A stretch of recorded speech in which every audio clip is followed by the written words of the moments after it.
नमस्कार दोस्तों। जिस तरह हमने आपसे वादा किया था कि हम YouTube पर CGPSC से रिलेटेड प्रीलिम्स और मेंस की सारी क्लासेस लेकर आएंगे, इसी क्रम में यह हमारी पहली क्लास है। इसमें हम पब्लिक एडमिनिस्ट्रेशन से शुरुआत करेंगे।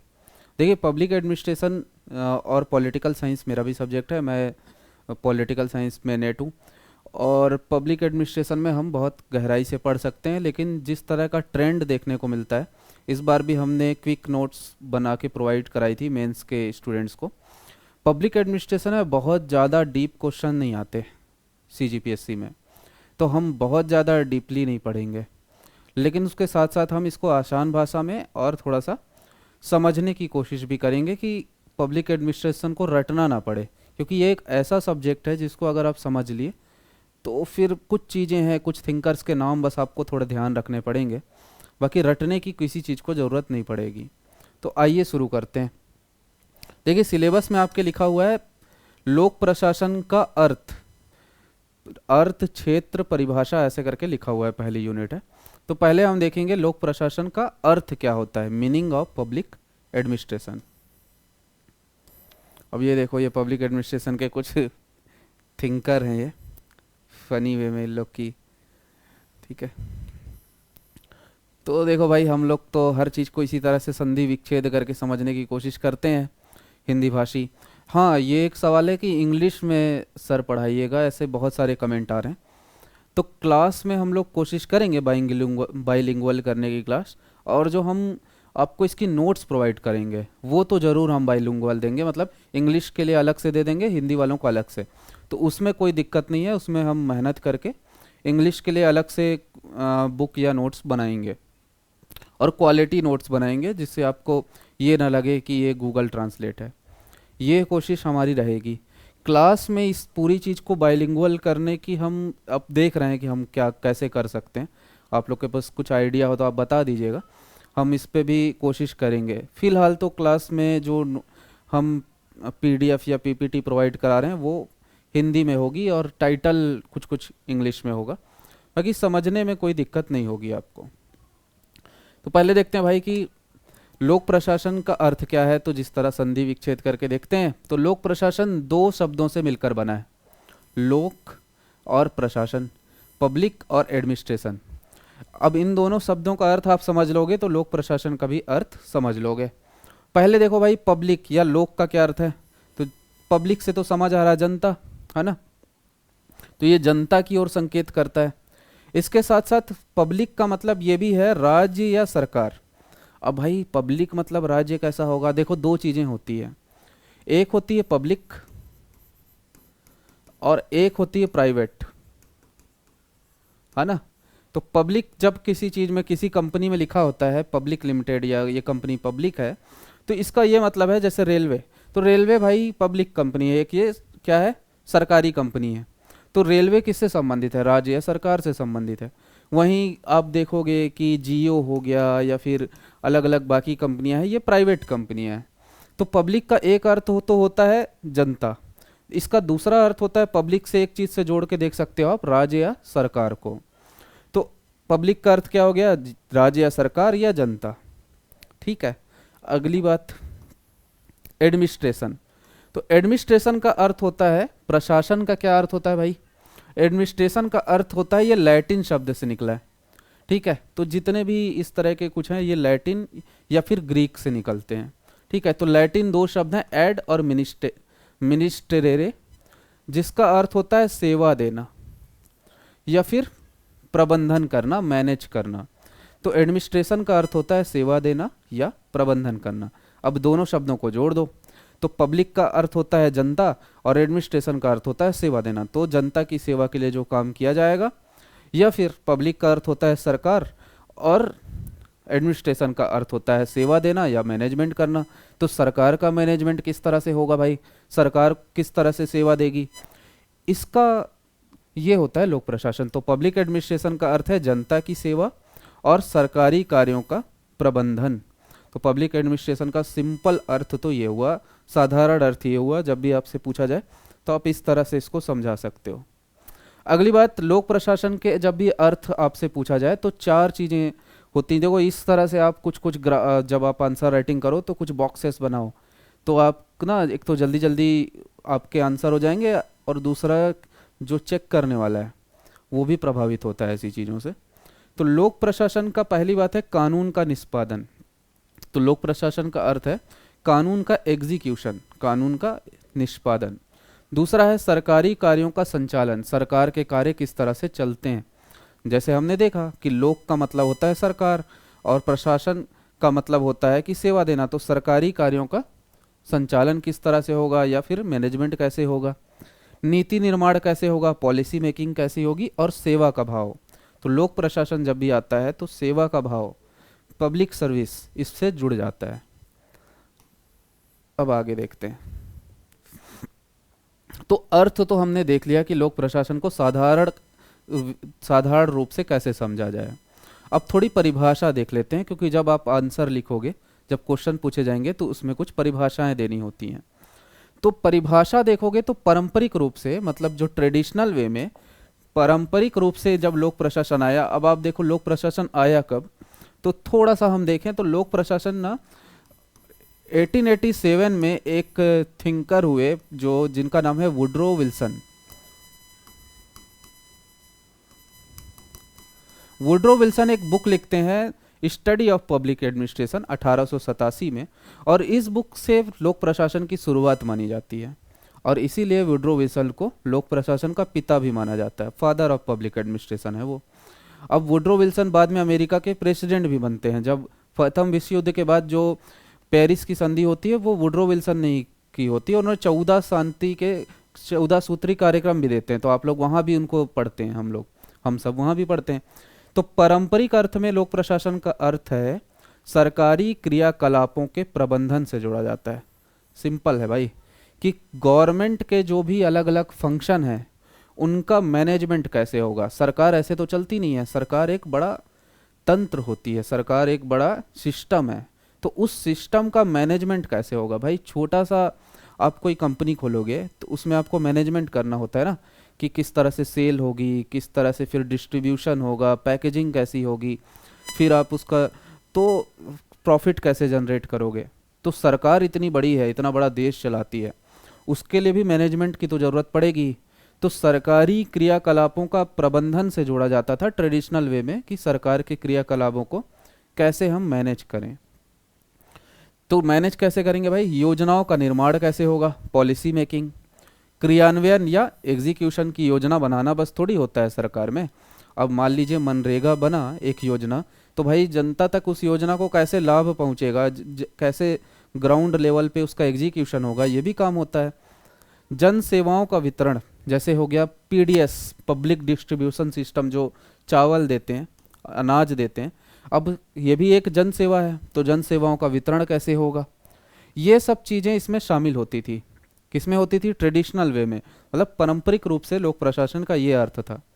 इसमें ये काम कौन करते थे, ब्यूरोक्रेट्स की भूमिका प्रमुख होती थी। जब आप लोग अभी डिप्टी कलेक्टर बन जाओगे या फिर अन्य ब्यूरोक्रेसी में आप घुसोगे, तो आपकी भूमिका ट्रेडिशनली बहुत ज़्यादा मानी जाती थी। इसीलिए इनको एक तरह से नौकरशाह भी बोला जाता था ब्यूरोक्रेट्स को, कि भाई इनकी इतनी शक्तिशाली होते थे ये ब्यूरोक्रेट्स, इनकी भूमिका इतनी ज़्यादा होती थी, इसलिए लोग शक्तिशाली भी बहुत ज़्यादा होते थे, है ना।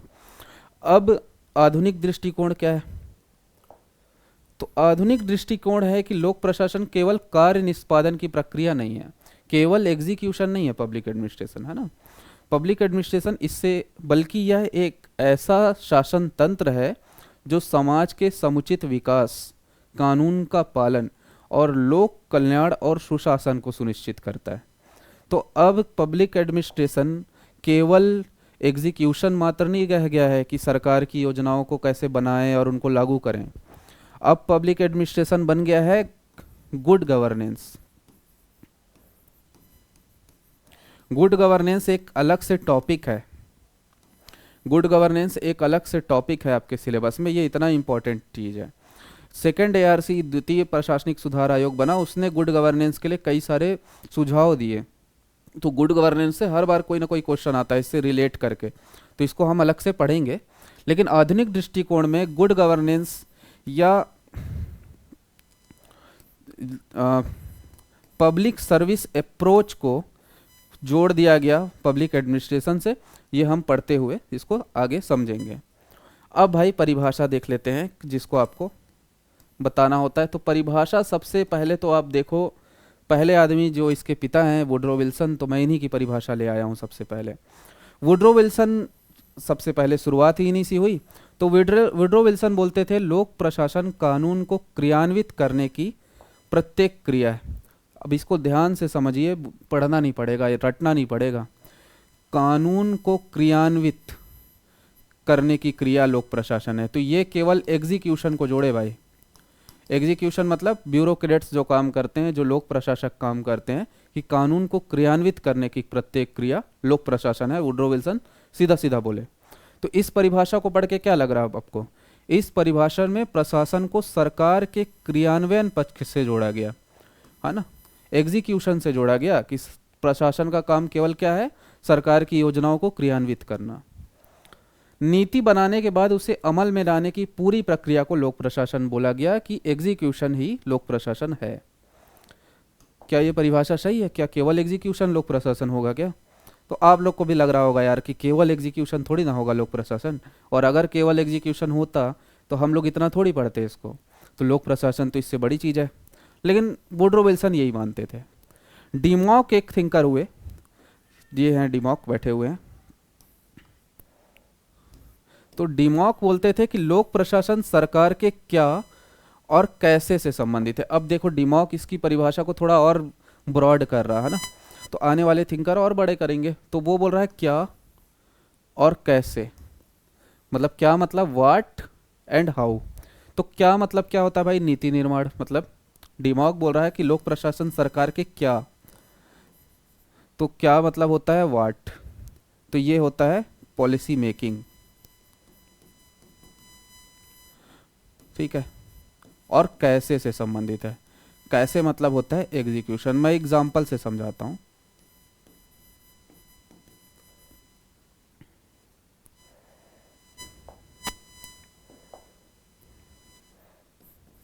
अब देखो क्या और कैसे से, तो लोक प्रशासन का संबंध सरकार के क्या और कैसे कैसे से है वो बोलता है। हाँ? इसको एक आध दूसरा कलर का नहीं हो पाएगा क्या? कोई बात नहीं, इसी में कर लेते हैं हम लोग। देखो एग्जाम्पल लेते हैं हम किसी सरकार की पॉलिसी से। लाइक हम सरकार की एक पॉलिसी छत्तीसगढ़ में आई थी कुछ समय पहले, भूपेश बघेल की सरकार थी, तब आई थी कि गौठान बनाएंगे हम गाँव में, ठीक है। अलग अलग गाँव में गौठान बनाएंगे। तो क्या है मतलब मेकिंग, तो क्या सरकार के क्या से है क्या कि भूपेश बघेल या कांग्रेस की सरकार को लगा कि हमको क्या करना चाहिए, क्या करना चाहिए भाई? एक गौठान बनाना चाहिए अलग अलग गाँव में। तो ये उन्होंने पॉलिसी लाई कि भाई हम गांव में गौठान बनाएंगे, वहाँ ऐसा ऐसा करेंगे, गोबर खरीदेंगे। अब केवल पॉलिसी बनाने से तो काम चलता नहीं है। पॉलिसी मेकिंग से अगर देश चल जाता तो नेता लोग तो बहुत अच्छी अच्छी पॉलिसीज़ बनाते हैं, देश तो बहुत आगे बढ़ जाना था। लेकिन केवल इससे नहीं बनता ना। प्रशासन का काम केवल क्या नहीं है, मेकिंग, रूल मेकिंग करना नहीं है, बल्कि कैसे भी है, एग्जीक्यूशन करना भी है। तो एग्जीक्यूट कौन करेगा? तो तहसीलदार जो होंगे, वो जो जो वहाँ के कलेक्टर होंगे, जो डिप्टी कलेक्टर होंगे, जो वहाँ के एसडीएम होंगे, या फिर अलग अलग गांव में जो सचिव होंगे, इन सब की भूमिका होती कैसे से। तो लोक प्रशासन को केवल एग्जीक्यूशन तक नहीं बल्कि रूल मेकिंग तक भी इसको बढ़ा दिया, और इसकी परिभाषा दिया डिमॉक कि लोक प्रशासन सरकार के क्या और कैसे से दोनों से संबंधित है। तो वुडरो विल्सन की परिभाषा को थोड़ा आगे बढ़ाया डिमॉक। तो यह परिभाषा लोक प्रशासन को केवल निष्पादन ही नहीं बल्कि नीति निर्माण की प्रक्रिया से भी जोड़ती है। तो आगे अब हम निष्कर्ष एक निकाल सकते हैं। देखो ऐसे कम से कम 50 परिभाषाएं हैं लोक प्रशासन में। आप रटने जाओगे तो दिमाग खराब हो जाएगा, कितना रटोगे, है ना। तो हम 2 परिभाषा ले आए हैं आपके सामने, 2 रट लेना। जब भी आंसर राइटिंग करोगे दोनों को डाल देना, तो चेक करने वाले को लगेगा कि हाँ इसको बहुत पता है। उसको थोड़ी पता है कि 2 ही परिभाषा केवल आपको पता है। निष्कर्ष में आप बोलोगे कि लोक प्रशासन का आशय केवल सरकारी आदेश को लागू करना नहीं है, बल्कि ये एक संगठित तंत्र है। तो ये क्या है लोक प्रशासन? तो आप बताओगे कि नीतियों को तैयार करना, उन्हें क्रियान्वित करना। तो तैयार करना मतलब रूल मेकिंग। लोक प्रशासन का काम केवल मेकिंग भी है, रूल मेकिंग भी है, एग्जीक्यूशन भी है, और सर्विस देना भी है, नागरिकों को सेवा देना भी लोक प्रशासन का काम है। जो हम आधुनिक दृष्टिकोण में देखे थे ना, पब्लिक सर्विस अप्रोच, है ना, तो वो भी है लोक प्रशासन का काम। अब आगे बढ़ते हैं भाई। तो ये सब है, इसको पढ़ लीजिएगा कि प्रशासन दक्षता, जवाबदेहिता और पारदर्शिता को सुनिश्चित करता है। और लोक प्रशासन एक ऐसा विज्ञान है और कला है जो जनता की भलाई हेतु राज्य की नीतियों को व्यवहारिक रूप से धरातल पर उतारने का कार्य करता है। जो सरकार की पॉलिसी है उसको व्यवहारिक रूप से एग्जीक्यूशन करने का काम करता है। तो ये सब चीज़ें हैं। अब देखते हैं कि लोक प्रशासन के स्कोप क्या हैं। ये आपके सिलेबस में लिखा हुआ है, meaning, scope and nature of public administration. तो मीनिंग तो हम देख लिए, बहुत अच्छे से देखे हम मीनिंग। अब हम थोड़ा स्कोप देख लेते हैं। तो लोक प्रशासन का क्षेत्र बहुत व्यापक है भाई। लोक प्रशासन कोई बहुत संकुचित छोटा सब्जेक्ट नहीं है। अलग अलग विचारकों ने अपने अलग अलग विचार दिए इसमें। तो इसका स्कोप बहुत व्यापक है और बहुआयामी है, जो समय और विचारधारा के अनुसार परिवर्तित हुआ है। अलग अलग विचारक आए और उन्होंने अपनी अलग अलग परिभाषा दी। इन्हें मुख्यतः दो दृष्टिकोणों के माध्यम से समझा जा सकता है। दो दृष्टिकोणों से समझते हैं चलो। एक दृष्टिकोण है जिसको हम व्यापक दृष्टिकोण बोलते हैं, ब्रॉड व्यू, और एक है नैरो व्यू। अब भाई ब्रॉड और नैरो क्या होता है, आप देखते होंगे समाज में भी कुछ लोग होते हैं ना, जिनकी सोच, कई लोग की सोच थोड़ी व्यापक होती है, कई लोग की सोच थोड़ी संकुचित होती है, छोटी सोच होती है। आप लोग बोलते होंगे कि यार तुम्हारी सोच बहुत छोटी है, तुम आदमी तो अच्छे हो, सोच तुम्हारी ना थोड़ा सा गंदी टाइप की है। तो व्यापक जिनकी सोच होती है, मतलब वो थोड़ा जेंडर इक्वालिटी की बात करते हैं ऐसे लोग, थोड़ा सा सब, तो उनकी व्यापक सोच होती है। वैसे ही पब्लिक एडमिनिस्ट्रेशन में व्यापक दृष्टिकोण वाले कुछ थिंकर हुए जिनकी सोच थोड़ी अच्छी थी, मतलब अच्छी गंदी दोनों में नहीं है। इसमें तो एवरी नॉलेज इज प्रोस्पेक्टिव, हर ज्ञान केवल नज़रिया होता है हमारे सब्जेक्ट में। लेकिन व्यापक दृष्टिकोण वाले थिंकर कौन है? एल.डी. वाइट। अब इनको आप ना बिरला वाइट से या फिर कुछ कुछ ऐसे वाइट से याद कर लो, सफ़ेद से, ठीक है। तो मैं तो सोच रहा था कि जब इसकी हम लोग स्लाइड बनाएंगे तो इसको, ये बॉक्स को थोड़ा सफ़ेद कलर का रखेंगे, बाकी को थोड़ा रंगीन रख देंगे, एल.डी. वाइट हो जाएगा। लेकिन आप अपने तरफ से याद कर लेना अपना जो भी, एल.डी. वाइट थोड़ा व्यापक दृष्टिकोण थे इनका।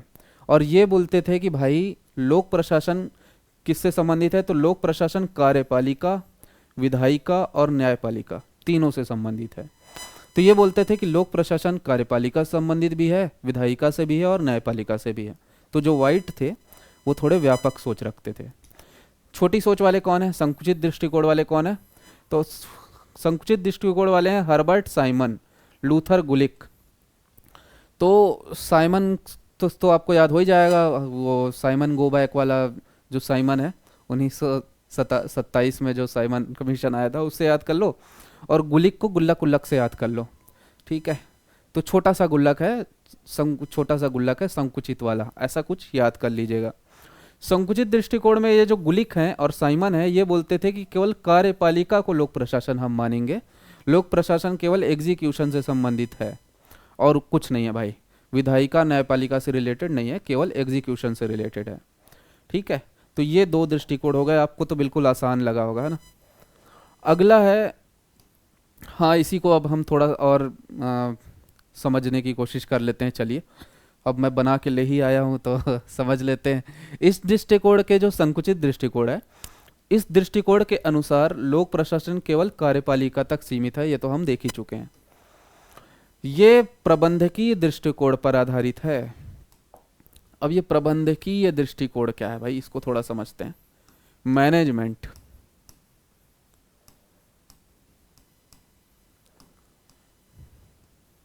मैनेजमेंट का मतलब होता है कि कंपनी चलाते हो जब आप, तो आपको उसको मैनेज करना होता है ना। मैनेजमेंट बहुत इंपॉर्टेंट हो जाता है। एमबीए करते हैं लोग, मैनेजमेंट सीखते हैं। उसी तरह से ये इनका मानना था कि जो सरकार है ना वो कंपनी की तरह है, जो देश है कंपनी की तरह है, और जो पॉलिसी है उसका एग्जीक्यूशन सबसे ज़्यादा इंपॉर्टेंट है, क्रियान्वयन इंपॉर्टेंट है, और मैनेजमेंट से संबंधित देखते थे। प्रबंधकीय दृष्टिकोण कहा जाता है उसको। लूथर गुलिक बोलते थे कि लोक प्रशासन की गतिविधियों को पोस्ट कॉर्ब के रूप में वर्गीकृत किया जा सकता है। अब ये पोस्ट कॉर्ब जो शब्द है ना, पब्लिक एडमिनिस्ट्रेशन में बहुत इंपॉर्टेंट है। अब इसको समझते हैं पोस्ट कॉर्प होता क्या है, और इसको समझोगे आप ना तो आपको एक कंपनी का मैनेजमेंट कैसे होता है थोड़ा सा समझ आएगा। देखो भाई, एक कंपनी होती है, उसमें कुछ चीज़ें, अरे यार, कुछ चीज़ें इंपॉर्टेंट होती है। पहली चीज़, हम किसी चीज़ से लेके देख लेते हैं आपको, है ना, कुछ ऐसे किसी चीज़ से लेके देख लेते हैं जो कोई प्रोडक्ट, मान लो कोई कंपनी बनाई, जैसे कोई प्रोडक्ट हमारे सामने आया, कोई एक अलग प्रकार का फेस वॉश आया, जिस एक कंपनी एक फेस वॉश बनाई जिसको लगाने से एक दिन में गोरे हो जाएंगे, एकदम गोरे हो जाएंगे, है ना। तो एक कंपनी इस तरह का एक प्रोडक्ट बनाना चाहती है जो एकदम रिवॉल्यूशनरी प्रोडक्ट हो, ऐसा प्रोडक्ट हो जो मार्केट में आए और मार्केट को पूरा कैप्चर कर ले। बाकी फेयर एंड लवली और इन लोग का कोई चल नहीं, इनका सब मार्केट ठप हो जाए। तो प्रोडक्ट लाई वो, तो पहले क्या करेगी वो कंपनी, पहले प्लानिंग करेगी। पी से हो गया प्लानिंग, कि भाई कैसा प्रोडक्ट बनाना है, क्या करना है ना। ऐसे थोड़ी ना तुरंत बन जाएगा प्रोडक्ट, तो पहले प्लानिंग करेंगे। प्लानिंग के बाद क्या करेंगे, ऑर्गेनाइजिंग करेंगे। मतलब प्लान केवल करने से आपका काम थोड़ी हो जाता है, ऑर्गेनाइज करेंगे कि यार ये एक डिपार्टमेंट बना देंगे जो रिसर्च करेगा। एक कंपनी के कुछ लोगों को बोल देंगे कि तुम क्या करो कि तुम अलग अलग कंपनी के प्रोडक्ट्स को देखो, थोड़ा रिसर्च करो। एक को बोलेंगे कि तुम बुक वुक पढ़ो आयुर्वेद और उससे कुछ निकालो, और कुछ अलग अलग थोड़ा रिसर्च कर रहा है, कोई कोई ड्राफ्टिंग उसको वो बना रहा है, क्या पैकेजिंग कर रहा है। तो अलग अलग डिपार्टमेंट बना के ऑर्गेनाइज करेंगे कंपनी को। तीसरा है, एस से हो गया स्टाफिंग। भाई स्टाफ की ज़रूरत पड़ेगी ना प्रोडक्ट बनाने के लिए, एक आदमी थोड़ी ना बना देगा, तो बहुत स्टाफ की ज़रूरत पड़ेगी, कर्मचारियों को नियुक्त किया जाएगा। ठीक है। अगला होता है डायरेक्टिंग। आप ना कितने भी कर्मचारी नियुक्त कर दो, जब तक आप उनको सही तरीके से डायरेक्शन नहीं दोगे कि काम किस तरह से करना है, कंपनी आगे नहीं बढ़ पाएगी। एक बहुत बड़ थिंकर तो नहीं बोलेंगे, हमारे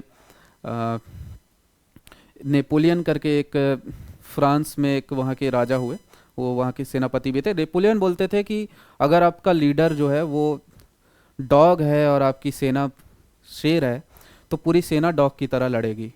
और वहीं अगर आपके का जो लीडर है, सेना का जो लीडर है वो शेर है और बाकी सैनिक कुत्ते हैं, तो सारे कुत्ते शेर की तरह लड़ेंगे। मतलब डायरेक्शन बहुत इंपॉर्टेंट है, सही तरीके से डायरेक्शन देना पड़ता है। उसी तरह कंपनी को चलाना है तो एक डायरेक्टर होता है जो सही तरीके से मैनेज करता है बढ़िया से। तो चौथा स्टेप होता है डायरेक्टिंग, निर्देश देना।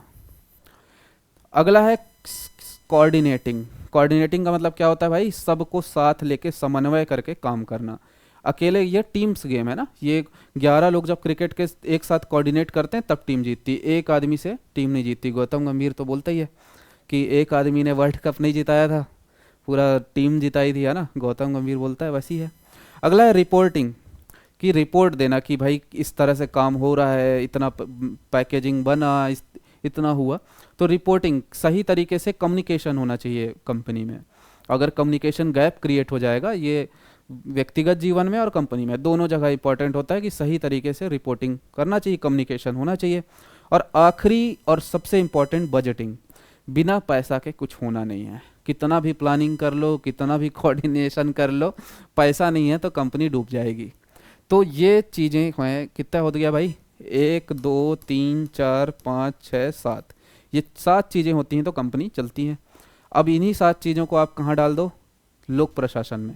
ये बोलता है सरकार का एग्जीक्यूशन भी इसी तरह से होता है, पहले प्लानिंग होती है, सरकार प्लानिंग करती है किसी भी चीज़ को लेके, किसी भी योजना को लेके सोच लो भाई, ऐसे ही होता है।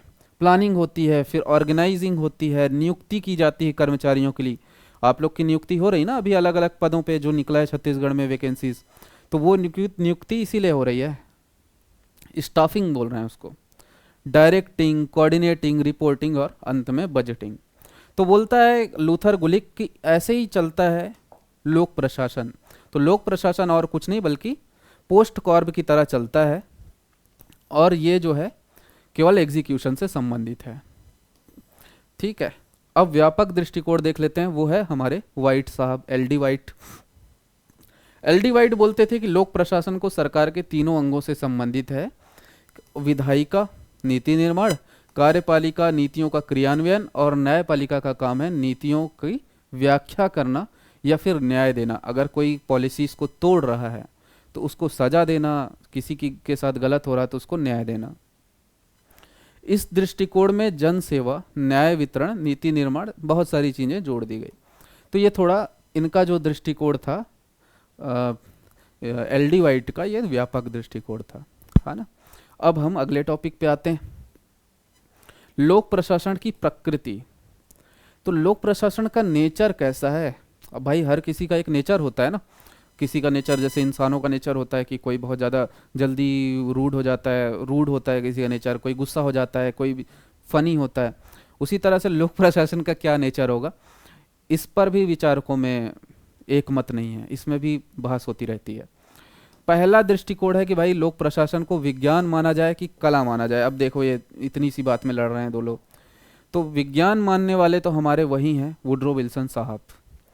वुडरो विल्सन साहब, वुडरो विल्सन क्या बोलते थे पता है? वुडरो विल्सन बोलते थे कि जिस तरह विज्ञान के एक नियम होते हैं, नियम क्या होते हैं भाई विज्ञान के, कि कुछ जैसे साइंस आप लोग पढ़ते होगे, मैं तो बहुत समय हो गया मेरे को पढ़े, लेकिन NaCl को आप जोड़ दोगे, जैसे NaCl को आप किससे H2SO4 से आप अभिक्रिया कराओगे, तो जो भी रिजल्ट आएगा, हर बार क्रिया कराने से वही रिजल्ट आएगा। ऐसा थोड़ी है कि एक बार NaCl को जोड़े तो दूसरा रिजल्ट आ जाए, अगली बार जोड़े तो बम बन जाए, अगली बार जोड़े तो मेडिसिन बन जाए। ऐसा नहीं होता ना, मन के हिसाब से लोग अभिक्रिया नहीं करते, अभिक्रिया तय होती है। जैसे आप अगर पानी को मॉलिकुलर स्ट्रक्चर देखोगे तो H2O ही होगा, कहीं के भी पानी का, भारत के, अमेरिका के, जापान के। तो विज्ञान में क्या होते हैं, निश्चित नियम होते हैं, निश्चित सिद्धांत होते हैं कि भाई ये दोनों मॉलिक्यूल अभिक्रिया करके यही बनाएंगे। तो जिस तरह विज्ञान में एक निश्चित नियम होते हैं, वैसे ही लोक प्रशासन के भी निश्चित नियम और निश्चित सिद्धांत की खोज की जा सकती है और उससे लोक प्रशासन को चलाया जा सकता है। अब ये कितनी बड़ी बात कर रहे हैं, ये आपको बात तो छोटी लग रही होगी सुनने में, लेकिन बड़ी बात है। मान लो एग्जाम्पल के लिए आपको डेवलपमेंट करना है, अपने देश में विकास करना है, ठीक है। तो आप ना क्या करो, वुडरो विल्सन बोल रहे हैं कि आप करो कि आप कुछ वैसे मॉडल निकालो जो ऐसे देशों को देखो जो जिनकी स्थिति हमारे जैसी ही थी और वो विकसित हो गए। एग्जाम्पल के लिए चाइना। तो अब आप चाइना में जो मॉडल उन लोग अपनाए, ठीक है, उस मॉडल को उठाओ और इंडिया में डाल दो, इम्प्लीमेंट कर दो, इंडिया भी विकसित हो जाएगा, ठीक है। तो इंडिया विकसित हो जाएगा, सिंपल सी बात है, क्योंकि विकास का तो एक ही मॉडल होगा ना, ऐसी एक तरह से विकास होगा। लेकिन इसमें कमी है ना, ऐसा तो है नहीं, ऐसा हो नहीं सकता, हर देश के एक जैसा नेचर नहीं होता, मनुष्य है ना अलग अलग, और मनुष्य का स्वभाव अलग अलग होता है। तो आप एक ही मॉडल को हर जगह नहीं लगा सकते, आप एक ही मॉडल को हर कंपनी में इम्प्लीमेंट नहीं कर सकते, हर कंपनी का ग्रोथ मॉडल अलग अलग होता है। बट वुडरो विल्सन के अनुसार क्या था कि लोक प्रशासन के निश्चित सिद्धांत होते हैं भाई और नियम होते हैं, और इसीलिए ये विज्ञान है, ऐसा इन्होंने बोला। और कई सारे विचारकों का भी यही मानना था और कई सारे नियम दिए गए, बाद में हम देखेंगे उनको। कला मानने वाले कौन है? तो कला मानने वाले हैं मेढक, इसको मेढक से याद कर लेना। टीड है, आर्डवे टीड, टीड मतलब टेडपोल से याद कर लेना, आर्डवे टीड। ये आर्डवे टीड जो थे ना, ये बोलते थे कि लोक प्रशासन विज्ञान नहीं है बल्कि कला है, आर्ट है, और प्रशासन एक व्यवहारिक प्रक्रिया है, कुशलता और अनुभव की आवश्यकता होती है, ये कला है एक, इसके निश्चित सिद्धांत निश्चित नियम नहीं होते भाई, ऐसा बोलते थे आर्डवे टीड। अगली बहस क्या है भाई, कि अगली बहस है कि क्या लोक प्रशासन मैनेजमेंट है, प्रबंधन है? प्रबंधकीय बनाम समग्र दृष्टिकोण, ठीक है। तो प्रबंधकीय दृष्टिकोण वाले कौन है? मैनेजमेंट वाले लूथर गुलिक, ये गुलिक तो हर जगह आ रहे हैं ना, लूथर गुलिक, उर्विक और हेनरी फेयोल। अब ये या नाम आप थोड़ा धीरे धीरे याद हो जाएगा। प्रबंधकीय दृष्टिकोण वाले हैं लूथर गुलिक, उर्विक और फेयोल।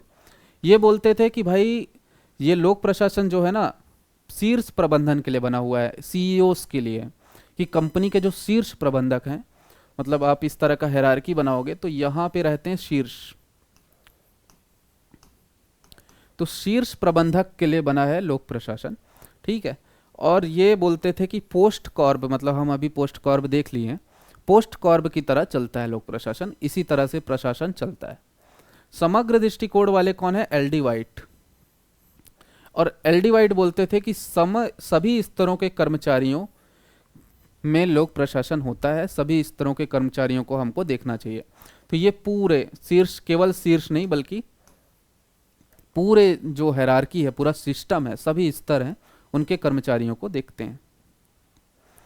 अब हम देखेंगे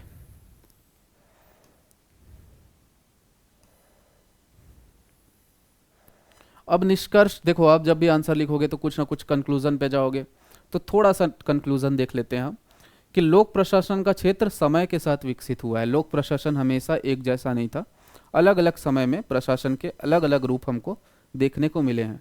आमतौर पे ऐसे ही आंसर, न्यूट्रल आंसर हमको देखना होता है। हमको किसी विचारक को सही और गलत बताने के लिए हम यहाँ जज बन के नहीं बैठेंगे। आज यह केवल कार्यपालिका तक सीमित नहीं है भाई, पहले रहा होगा कार्यपालिका तक सीमित, अभी ये कार्यपालिका तक सीमित ना होकर विधायिका और न्यायपालिका को भी सम्मिलित करता है अपने साथ। इसके अंतर्गत प्रशासनिक सिद्धांत, नीतियों और क्रियान्वयन तथा सेवा वितरण, सेवाओं का वितरण सभी आते हैं। इसलिए यह न केवल प्रबंधन का विज्ञान है बल्कि समाज सेवा की एक व्यवहारिक कला भी है। तो आप ये बताओगे कि ये केवल विज्ञान नहीं है बल्कि ये कला भी है, केवल विज्ञान नहीं है ये। ठीक है, तो ये तो हो गया निष्कर्ष। अब हम आज के अंतिम टॉपिक पे आएंगे जिसका नाम है लोक प्रशासन का महत्व। ठीक है, तो लोक प्रशासन आधुनिक राज्य व्यवस्था का आधार है। आधुनिक व्यवस्था जो है ना, लोक प्रशासन पे ही टिकी हुई है। जो पटेल साहब बोलते थे, वल्लभ भाई पटेल, कि ये जो पब्लिक सर्वेंट्स हैं, ये जो सिविल सर्वेंट्स हैं, ये स्टील फ्रेम है इंडिया के। ये अगर हटा दिए गए ना तो इंडिया गिर जाएगा, धराशायी हो जाएगा हमारा सिस्टम। प्रशासन के बिना सिस्टम चलता नहीं है। तो ये राज्य व्यवस्था का आधार है। यह सरकार और जनता के बीच सेतु की भांति कार्य करता है। सरकार और जनता के बीच एक तरह से ब्रिज का काम करता है यह प्रशासन, जो नीतियों को धरातल पे लागू करता है। सरकार थोड़ी ना आती है जनता के पास, मोदी जी थोड़ी आ रहे हैं आपके गांव। आपके गांव में तो कोई ना कोई वहाँ का सचिव या फिर जो सरपंच है या फिर अलग अलग एसडीएम है, यही आ रहे हैं ना।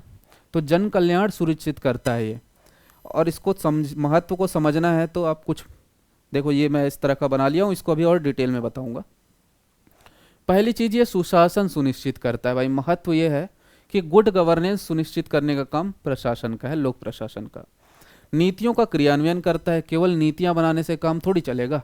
सरकार तो नीतियां बनाती रहती है, लेकिन क्रियान्वयन अगर सही तरीके से होगा तब देश का विकास होगा।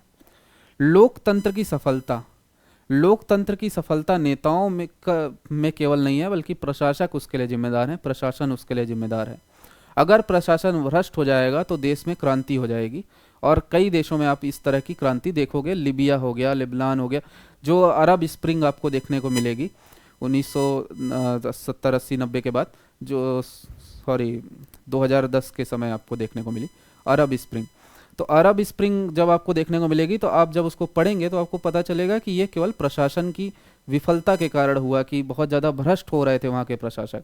क्योंकि तानाशाह तो पहले से थे, लेकिन जब प्रशासन बहुत ज़्यादा भ्रष्ट हो जाता है ना तो देश में क्रांति हो जाती है। तो लोकतंत्र सफल रहेगा अगर प्रशासक सही से रहेंगे। तो संसाधनों का इष्टतम उपयोग, रिसोर्सेस का सही से उपयोग होगा अगर लोक प्रशासन सही से चलेगा। तो लोक प्रशासन का ये महत्व है। अब थोड़ा सा देख लेते हैं भाई। एक थिंकर हुए जिनका नाम रटना इतना आसान है, डॉन हैम नाम है उनका। इनको डॉन से ऐसे करके याद कर लो, डॉन। तो ये डॉन जो है ये बोलते थे कि प्रशासन की असफलता सभ्यता का पतन। अब ये क्या बोल रहे हैं भाई? ये बोल रहे हैं कि देखो भाई, कोई भी समाज या राष्ट्र तभी टिका रहेगा, तभी बना रहेगा जब तक वहाँ प्रशासन सही से चलता रहेगा। ठीक है, तो कोई भी समाज या राष्ट्र तभी टिकाऊ और प्रगतिशील हो सकता है जब प्रशासन सशक्त हो और सक्षम हो। अगर प्रशासन सशक्त और सक्षम नहीं रहेगा तो देश क्या है, ताश के पत्तों की तरह गिर जाएगा। अब क्या इतिहास में कोई ऐसे एग्जाम्पल दिखते हैं हमको? बहुत सारे एग्जाम्पल दिखते हैं भाई, कि प्रशासन जब निष्क्रिय, भ्रष्ट और अक्षम हो जाता है ना तो सामाजिक व्यवस्था चरमरा जाती है, सामाजिक व्यवस्था खत्म हो जाती है। कुछ एग्जाम्पल जैसे रोम, जैसे मौर्य साम्राज्य का पतन हुआ क्योंकि प्रशासन व्यवस्था खराब हुई। जैसे एक थ्योरी ये बोलती है कि सिंधु घाटी सभ्यता के पतन के पीछे भी प्रशासनिक संरचना की असफलता है। आप देखोगे कि औरंगजेब के समय भी प्रशासनिक संरचना बहुत ज़्यादा भ्रष्ट हो गई थी, बहुत ज़्यादा फैल चुकी थी, और इस कारण से भी औरंगजेब का, मुगलों का पतन हुआ। तो प्रशासन सभ्यता के विकास और संरक्षण का मूल आधार है, मूल स्तंभ है। सभ्यता बनी रहेगी जब तक प्रशासन सही तरीके से चलता रहेगा। ऐसा कौन बोल रहे हैं? डॉन हैम बोल रहे हैं ना। नीति क्रियान्वयन का माध्यम, एग्जीक्यूशन, ये तो हम कई बार देख चुके हैं, आज कई बार बात कर चुके हैं इस पे, कि लोक प्रशासन शासन की नीतियों और कानूनों को जनता तक पहुंचाने का व्यवहारिक माध्यम है। जनता तक सरकार की नीतियां कौन पहुंचाता है? लोक प्रशासन पहुंचाता है। शिक्षा का अधिकार हो गया, आरटीई हो गया। अगर आरटीई तभी प्रभावी होता है जब प्रशासन स्कूलों का संचालन सुनिश्चितता से करे। अब भाई सरकार तो बना दी कानून, आरटीई, राइट टू एजुकेशन, हर बच्चे को शिक्षा का हक है ना, बना दी सरकार कानून, 14 साल तक के बच्चे को फ्री एजुकेशन। लेकिन सरकार के केवल कानून बनाने से काम नहीं चलता। जब तक ग्राउंड लेवल पे काम नहीं होगा, जब तक प्रशासक सही से काम नहीं करेंगे ना, नीतियां क्रियान्वित नहीं हो पाएंगी। तो नीतियों को सही से क्रियान्वित करने का काम प्रशासन का है। ठीक है। जन कल्याण का साधन, कि लोक प्रशासन का मुख्य उद्देश्य क्या है भाई? जनता का कल्याण करना। तो स्वास्थ्य, जैसे शिक्षा, इंफ्रास्ट्रक्चर, ये सब काम करता है प्रशासन। स्वास्थ्य में अस्पताल बना रहा, टीकाकरण कर रहा, बच्चों को पोलियो ड्रॉप मिल रही है ना। अभी वैक्सीन लगी जब कोविड आया था। तो शिक्षा के क्षेत्र में आरटीई, अलग अलग यूनिवर्सिटीज़, कॉलेज बन रहे हैं, इंफ्रास्ट्रक्चर बन रहा है, ये सब काम प्रशासन का है। तो प्रशासन का क्या काम है? जन कल्याण का साधन भी है ना। दक्षता हेतु भी जरूरी है ये। तो लोक प्रशासन को दक्षता का पर्याय माना गया है। ये तो वुड्रो विल्सन की सोच थी कि लोक प्रशासन का जनक भी है वो, ये सब मैं लिखा हूं। तो प्रशासनिक दक्षता से संसाधनों का उचित उपयोग, समय की बचत और अधिकतम लाभ प्राप्त करना, ये सब भी प्रशासन का लाभ है। तो प्रशासन का आप देखोगे 3-4 पॉइंट हम आज देखें कि प्रशासन का महत्व देखें, तो इसमें हम देखें कि भाई दक्षता भी सुनिश्चित करना प्रशासन का एक काम है।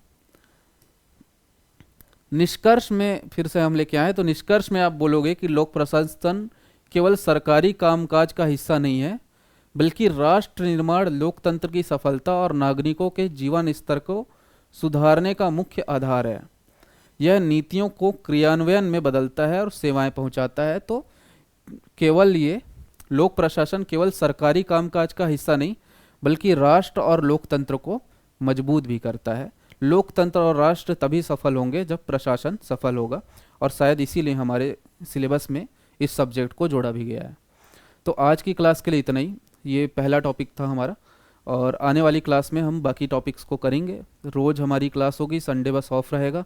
तो अभी ये 6 से 7 दिन ये पब्लिक एडमिनिस्ट्रेशन की क्लास चलेगी। इस बीच आप लगातार इसको अच्छे से पढ़िए। अगर नोट्स बना सकते तो क्विक नोट्स बना लीजिए, और हम जो क्वेश्चन आपको देंगे, टेलीग्राम ग्रुप में ज़रूर जुड़ जाइए। टेलीग्राम में हम आपको क्वेश्चन देंगे, वहाँ पे आप आंसर राइटिंग करके, क्योंकि ये मेंस का टॉपिक है, इस पर तो लिखना पड़ेगा, तो आंसर राइटिंग करना है और आपको सबमिट करना है। अब कोई बोलेगा कि भाई मैं अभी तैयारी मेरी शुरुआत ही है, अभी तो मैं आंसर राइटिंग नहीं कर पाऊँगा या नहीं कर पाऊँगी, मैं तब करूँगी जब मेरे सारे सब्जेक्ट हो जाए रहेंगे। तो आप बहुत बड़ी भूल कर रहे हो, क्योंकि ऐसा कभी कोई दिन नहीं आता कि आपको सब सब्जेक्ट में आपकी कमांड हो जाए और आप आंसर राइटिंग करना शुरू करो। नॉलेज एक अलग चीज़ है, और वहीं पे जो आंसर राइटिंग है वो अलग है। तो आप आंसर राइटिंग साथ साथ करते रहो। अभी अच्छे से नहीं करोगे, शायद 40-50 दिन में आप 100-150 क्वेश्चन के जब आंसर लिख लोगे, तो आपको एक स्ट्रक्चर बनाना सीख जाओगे, स्पीड सही हो जाएगी, किस तरह से आंसर लिखना है समझ आने लगेगा। तो आंसर राइटिंग ज़रूर कीजिएगा। केवल पढ़ना काफ़ी नहीं है, आपको सिलेक्शन चाहिए, और सिलेक्शन के लिए भाई मेंस ही इम्पॉर्टेंट है। सिलेक्शन में प्रीलिम्स तो केवल बैरियर है, और मेंस में अगर आप सिलेक्शन चाहिए तो आंसर राइटिंग बननी चाहिए। तो हम क्वेश्चन डालेंगे, आप उसका आंसर दीजिएगा टेलीग्राम में, हम फिर उसका एक्सप्लेनेशन आपको देंगे। तो अगर आप अभी तक क्लास देख रहे हो और बढ़िया तरीके से देख रहे हो, तो आपका बहुत बहुत धन्यवाद। ऐसे ही हमारे साथ बने रहिए, सब्सक्राइब कर लीजिए और अपने दोस्त यार भाई बंधुओं को भेज दीजिए। अधिक से अधिक सब्सक्राइबर बढ़ाइए। Thank you.